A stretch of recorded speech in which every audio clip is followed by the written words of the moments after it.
about the news feed. And the journalist was asking him, why is this so important?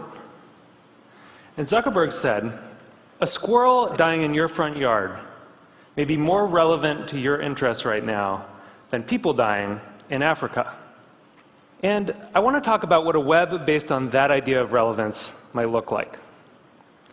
So when I was growing up in a really rural area in Maine, the internet meant something very different to me. It meant a connection to the world. It meant something that would connect us all together. And I was sure that it was going to be great for democracy and for our society. But there's this kind of shift in how information is flowing online. And it's invisible. And if we don't pay attention to it, it could be a real problem. So I first noticed this in a place I spend a lot of time, my Facebook page. I'm progressive politically, big surprise, but I've always gone out of my way to meet conservatives. I like hearing what they're thinking about. I like seeing what they link to. I like learning a thing or two. And so I was kind of surprised when I noticed one day that the conservatives had disappeared from my Facebook feed. And what it turned out was going on was that Facebook was looking at which links I clicked on. And it was noticing that actually I was clicking more on my liberal friends' links than on my conservative friends' links. And without consulting me about it, it had edited them out. They disappeared. So Facebook isn't the only place that's doing this kind of invisible algorithmic editing of the web. Google's doing it too. If I search for something and you search for something, even right now at the very same time, we may get very different search results. Even if you're logged out, one engineer told me, there are 57 signals that Google looks at.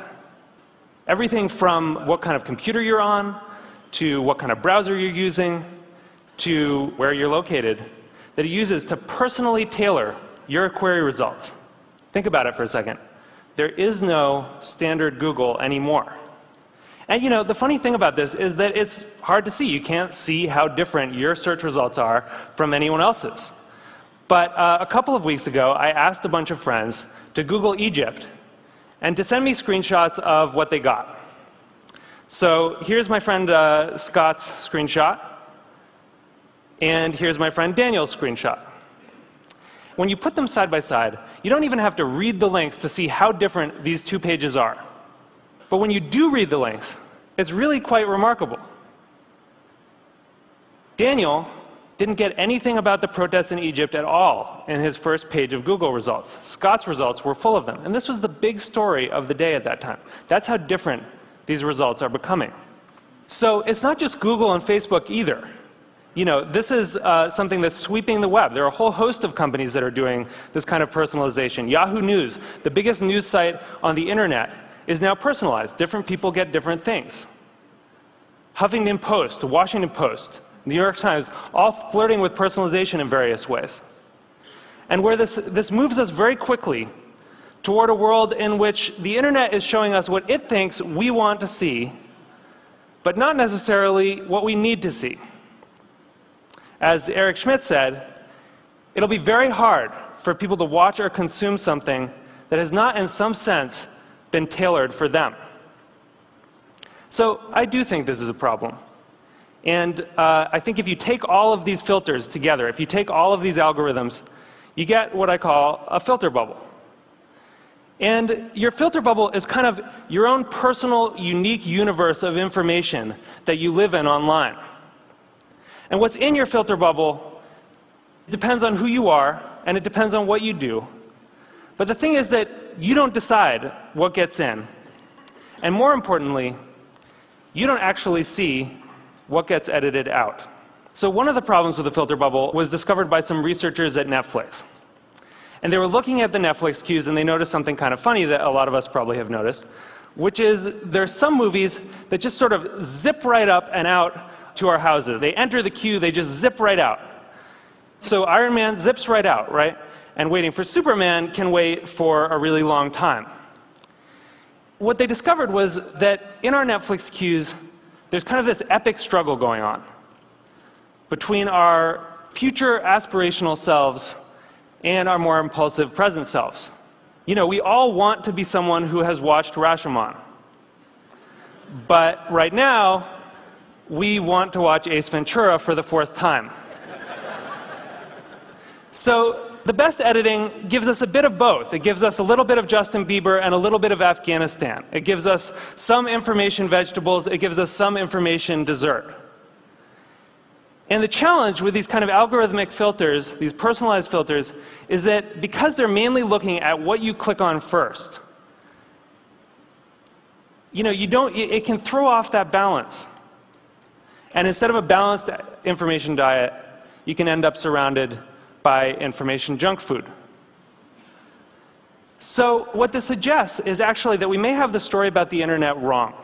In a broadcast society, this is how the founding mythology goes, right? In a broadcast society, there were these gatekeepers, the editors, and they controlled the flows of information. And along came the internet, and it swept them out of the way, and it allowed all of us to connect together, and it was awesome. But that's not actually what's happening right now. What we're seeing is more of a passing of the torch from human gatekeepers to algorithmic ones. And the thing is that the algorithms don't yet have the kind of embedded ethics that the editors did. So if algorithms are going to curate the world for us, if they're going to decide what we get to see and what we don't get to see, then we need to make sure that they're not just keyed to relevance. We need to make sure that they also show us things that are uncomfortable or challenging or important. This is what TED does, right? Other points of view. And the thing is, we've actually kind of been here before as a society. In 1915, it's not like newspapers were sweating a lot about their civic responsibilities. Then people kind of noticed that they were doing something really important. That in fact, you couldn't have a functioning democracy if citizens didn't get a good flow of information. That the newspapers were critical because they were acting as the filter, and that journalistic ethics developed. It wasn't perfect, but it got us through the last century. And so now, we're kind of back in 1915 on the web. And we need the new gatekeepers to encode that kind of responsibility into the code that they're writing. I know there are a lot of people here from Facebook and from Google, Larry and Sergey, people who have helped build the web as it is, and I'm grateful for that. But we really need you to make sure that these algorithms have encoded in them a sense of the public life, a sense of civic responsibility. We need you to make sure that they're transparent enough that we can see what the rules are that determine what gets through our filters. And we need you to give us some control so that we can decide what gets through and what doesn't. Because I think we really need the internet to be that thing that we all dreamed of it being. We need it to connect us all together. We need it to introduce us to new ideas and new people and different perspectives. And it's not going to do that if it leaves us all isolated in a web of one. Thank you. Thank you.